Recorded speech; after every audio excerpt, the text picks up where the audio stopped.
नमस्कार दर्शकों। बाबा रामदास जी के चैनल स्लो जिंदगी और बाबा की खरी खोटी पर आप सबका स्वागत। मैं संदीप आर के सिंह प्रारंभ से। बाबा जी, एक बात बताइए, पंजाब में जबरदस्त धर्मांतरण चल रहा है कुछ दिन पहले। अभी तो शायद ये खबर भी पुरानी होगी, जालंधर में चर्चेज जो है सबसे बड़ा चर्च बन रहा है, यह है वो है। एक अभी कुछ दिन पहले मेरे पास एक वीडियो आई थी, संगत चल रही थी ईसाई कब्रिस्तान में, और नाम लिखा हुआ था, कोई सरदार जी थे, उनको बकायदा दफन किया गया और वहां संगत चल रही है। मतलब जो शबद कीर्तन वगैरह चल रहा था कि उनकी आत्मा की शांति के लिए। ये कौन सा कॉकटेल है और पंजाब में ये किस रूप में दिख रहा है? संदीप भाई, पंजाब में ईसाई धर्मांतरण अब पुरानी खबर हो गई है। अब नई खबर सुनिए भाई। पंजाब में ईसाइयत का प्रचार तो पिछले कई 50 वर्षों चल रहा था, पर तेजी नहीं आ रही। तो इन्होंने सर एक प्लान बनाया कि जब तक हम जट सिख सवर्ण, जब तक हम जट सिख को टारगेट नहीं करेंगे तब तक आम पंजाबी एक्सेप्ट नहीं करेगा हमें। तो सर इन्होंने 3-4 जट सिखों को, जिनके की सरनेम जाटों वाले थे, उनको टारगेट करके ईसाई बनाया और उनको मोटी फंडिंग देके उनका एक एक चर्च खुलवा दिया।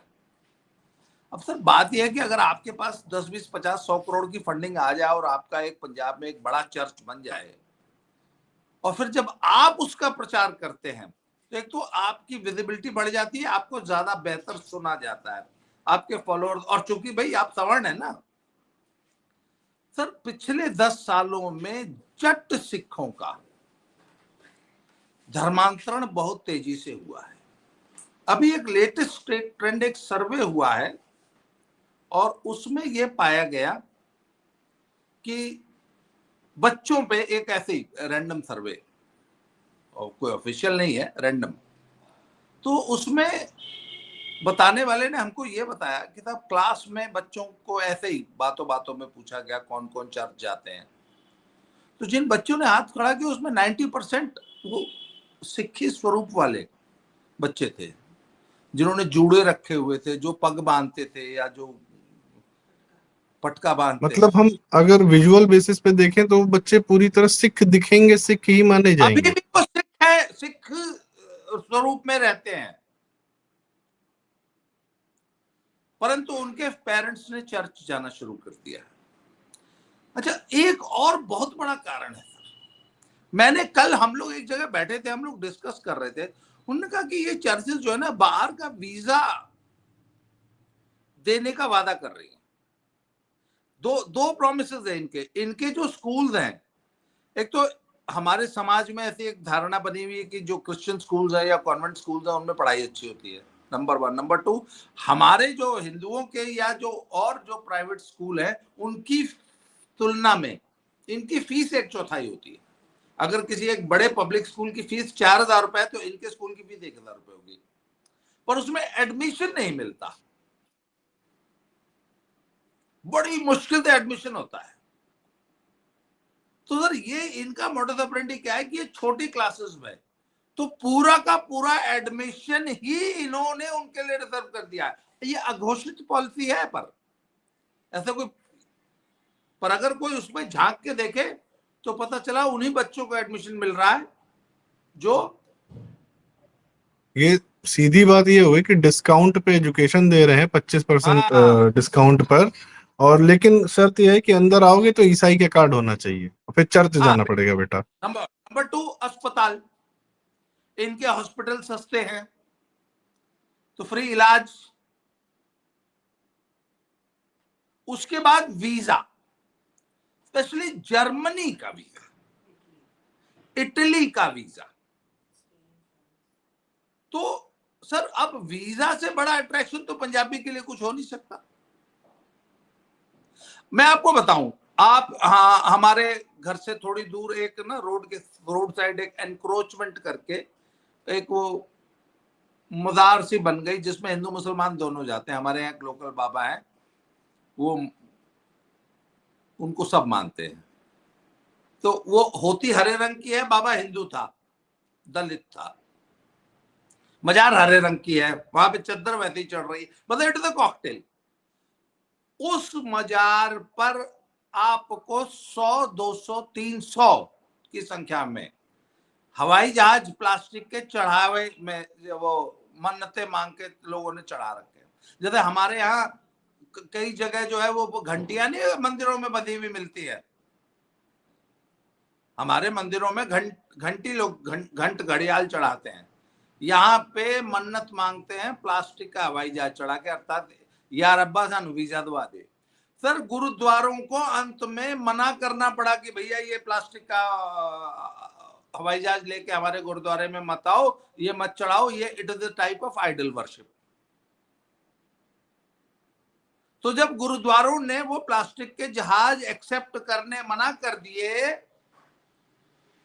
तो इन्होंने स्पेशली ऐसी मजारें बना दी जो चर्च की मजार है मजार लुक्स मजार के हैं, और वहां पे चढ़ाओ जी। बहुत सारे लोगों को तो पता ही नहीं चलता कि हम जो इस मजार पे जा रहे हैं वो चर्च की मजार है। अच्छा, इन्होंने प्रार्थनाएं, इनके जो लेटेस्ट जो इनके प्रचारक हैं वो सिखी स्वरूप में है, पंजाबी में बात करते हैं। अच्छा, इन्होंने बाकायदा एक ऐसा ग्रंथ रच डाला और ऐसी ये जो अपनी प्रार्थना पढ़ते हैं ईसा मसीह की, वो ऐसी साउंड करती है जैसे किसी गुरुद्वारे की गुरबाणी पढ़ी जा रही है गुरुद्वारे में। सर अभी उस दिन गाना भी तो सुना था हम लोगों ने, यीशु दी बल्ले बल्ले। हाँ, तो सर धूर्तता की हद देख लीजिए। अपना कुछ है नहीं कल्चरल देने के लिए, आप ही वाले को ओढ़ ले रहे हैं जी। भाई। ईसाइयत के पास अपना क्या है देने के लिए? ना गाने हैं ना संगीत है, होगा भी तो आदमी चिढ़ेगा, इस प्रकार के उनके होते हैं। ये तो बड़ा विचित्र सर। और ये जाहिर सी बात है, ये सरकार की, ये आम आदमी पार्टी के आने के बाद बहुत तेजी से हुआ है, सरकार के नजर के सामने हो रहा है। उनका भी बहुत बड़ा योगदान है इसमें ऐसा, या एसजीपीसी का है, किसका दिखता है? सर खालिस्तानियों की एक युति है, जो खालिस्तान का पूरा मूवमेंट तो विदेश से बैठ के संचालित हो रहा है। सर उन्होंने 2 शर्तें लगाई हैं कि हिंदुओं से अगर मुकाबला करना है तो मुसलमानों से संधि करनी पड़ेगी, पहली शर्त। और चूंकि हम तुम्हें सपोर्ट कर रहे हैं इसलिए ईसाइयत को फ्री हैंड देना पड़ेगा, क्रिश्चियन मिशनरीज को फ्री हैंड देना पड़ेगा पंजाब में। तो सर एसजीपीसी किसी न किसी तरीके से खालिस्तानियों के चंगुल में है, ये फैक्ट है। और एसजीपीसी की पूरी जो गवर्निंग बॉडी है, जो पूरी जो उनकी जो नीति नियामक संस्था है, वो पूरी तरह इनके कब्जे में आ चुकी है। इसलिए ये न तो मुसलमानों को जो है एनक्रोच करने से रोक पा रहे हैं, ना ईसाइयों को रोक पा रहे हैं। और इनको एक टास्क दिया गया है कि किसी भी कीमत पे कैसे भी करके हिंदुओं को पंजाब में न्यूट्रलाइज करो, भगाओ, न्यूट्रलाइज करो। इसलिए अभी लेटेस्ट जो गुरुपतवंत सिंह पन्नू की जो कॉल आई है कि हिंदू पंजाब छोड़ो, ये जब भैया भैया भगाए जा रहे थे, वो भी तो हिंदू ही भगाए जा रहा था बस भाई। अच्छा, दुर्भाग्य की बात है कि हमारा हिंदू इस बात को रियलाइज नहीं कर रहा कि जब आप भैये भगा रहे हो, अच्छा सर भैये भगाने से नुकसान किसको होता है? सर भैये भगाने से पंजाब का इंडस्ट्रियलिस्ट और पंजाब का ट्रेडर तो बिल्कुल ही मर जाएगा। और नहीं, बांग्लादेशी आएंगे सर काम करने। बांग्ला जब वैक्यूम थोड़ी रहेगा, मुसलमान आएगा पश्चिमी यूपी से भर भर के जाएगा। वो तो ऑलरेडी आ रहा है, वो तो भर भर के पहले ही आ रहा है। इन्होंने क्या किया कि भैये भगाने शुरू कर दिए, तो जो हिंदुओं की स्पेस खाली हो रही है उसको मुसलमान पंजाब में भर रहा है। और ये इनका एक हिडन एजेंडा है जिसको आज पंजाब का हिंदू नहीं समझ रहा है कि आज जो तुम भैये भगा रहे हो अगला तुम्हारा ही नंबर है।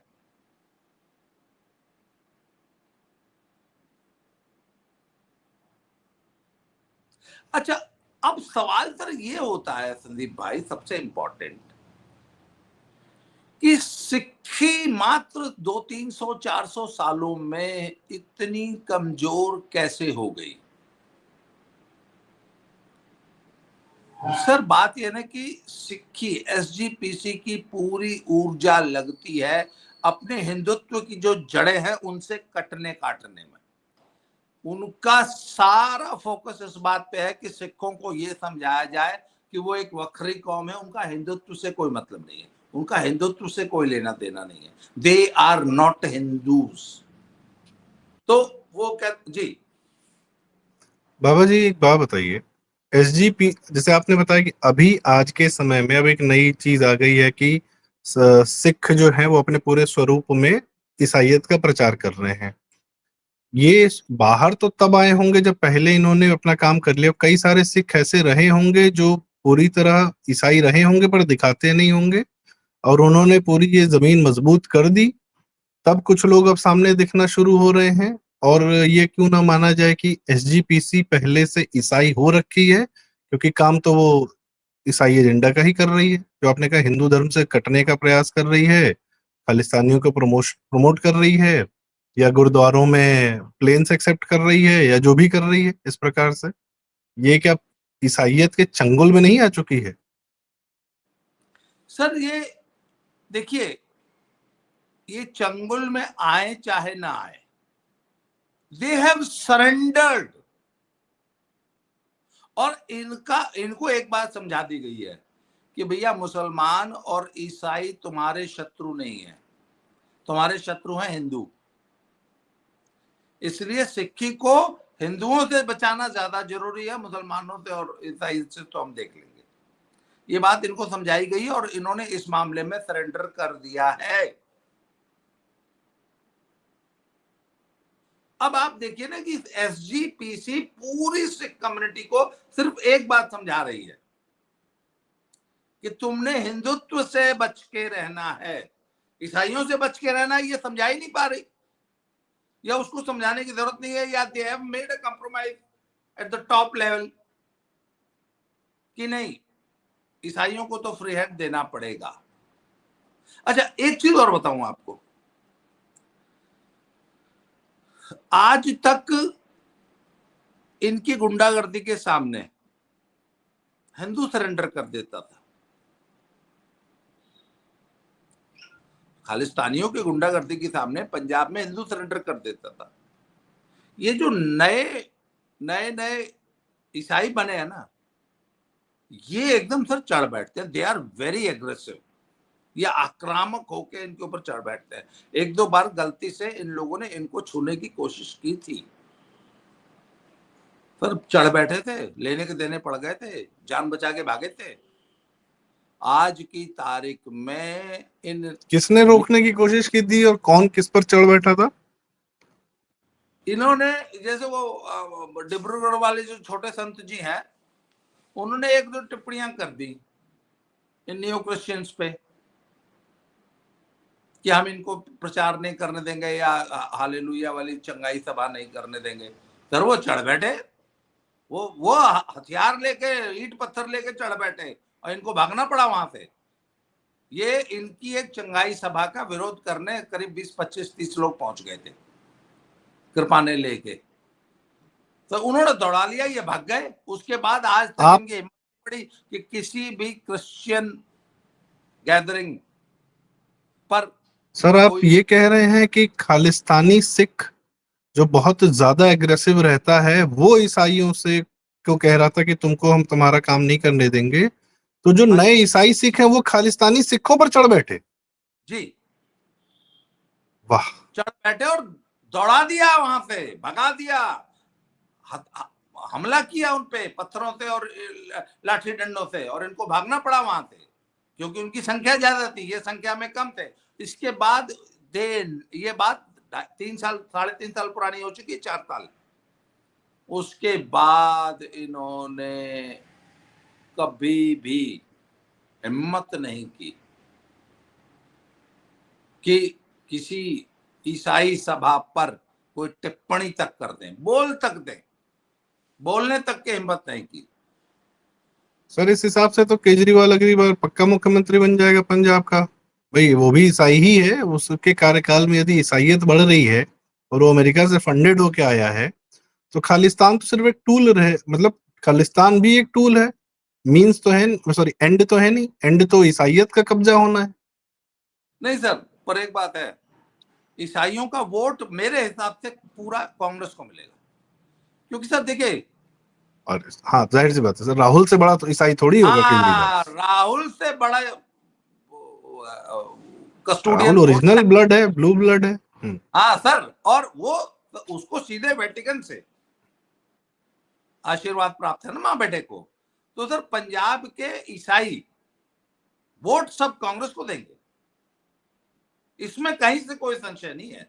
राहुल वो आम आदमी पार्टी चाहे जितनी कोशिश कर ले, मर्ज हो जाएगी कांग्रेस में, खत्म कहानी। कांग्रेस एक कॉकटेल बनाने की कोशिश कर रही है।